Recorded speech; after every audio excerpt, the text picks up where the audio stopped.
নমস্কার, আমি এই মুহূর্তে রয়েছি ডামরা ঘাটে। আমরা এখানে বেশ কিছু ট্রাক ধরেছি, যারা এই প্রতিদিন আমরা শুনছিলাম এখান থেকে দামোদর নদী থেকে বালি চুরি করছিল এবং আমাদের দেখা মাত্রই তারা সব পালিয়ে গেল। আর যদি লিগ্যাল কাজ করতেন তাহলে নিশ্চয়ই পালাবার দরকার হতো না। কিন্তু আজকে শয়ে শয়ে ট্রাক এবং তার সাথে ওই জেসিবির মতো যে মেশিনগুলো যেগুলো দিয়ে বালি তোলে দামোদর থেকে কপলেম, সেগুলো সব দাঁড় করিয়ে রেখেছি আমরা। এবং আপনারা জানেন, আমরা সবাই জানি, আসানসোলের মানুষ জানে যে কিভাবে জলকষ্টে আমরা ভুগছি। কালাঝুরিয়া ব্রিজ ভেঙে পড়েছে এবং প্রচুর মানুষ দামোদরে মারা গেছে এই বালি তোলার জন্য।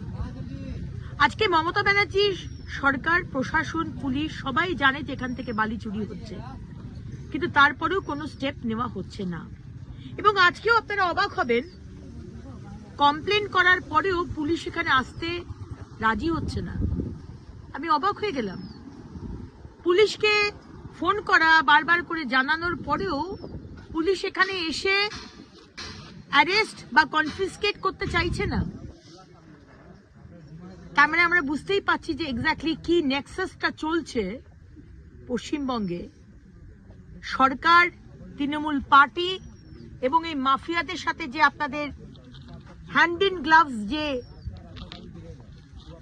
কন্ডিশন, যে টার্মস চলছে, এটা আমরা বুঝতে পারছি।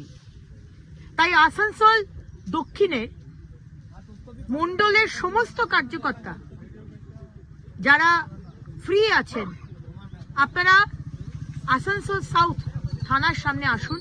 বাজারে যে ফায়ার ব্রিগেডের সামনে যে থানা, তার সামনে আপনারা আসুন 10:30 থেকে 11টার মধ্যে।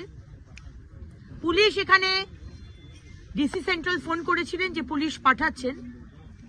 পুলিশ যদি আসে তো ভালো, পুলিশ যদি না আসে তাহলে এরপরে আমরা কি করব আমরা একবার আলোচনা করে আমরা ঠিক করব। দরকার হলে আমরা রাস্তা অবরোধ করব। মাফিয়ারা বালি তুলবে, চুরি করবে, মানুষ জল পাবে না, মানুষ বালি পাবে না, মানুষ দামোদরে মারা যাবে। আর মাফিয়ারা বহাল তবিয়তে চুরি করবে আর পুলিশ প্রশাসন এসে তাদেরকে ধরবে না। এটা তো চলতে পারে না, তাই না? তাই সবাইকে আহ্বান করি, আসানসোল জেলা এবং আসানসোল দক্ষিণের সমস্ত মানুষ, কারণ অন্যান্য বিধানসভা তো আপনাদের যে নদী আছে সেখান থেকেই একই কাজ চলছে।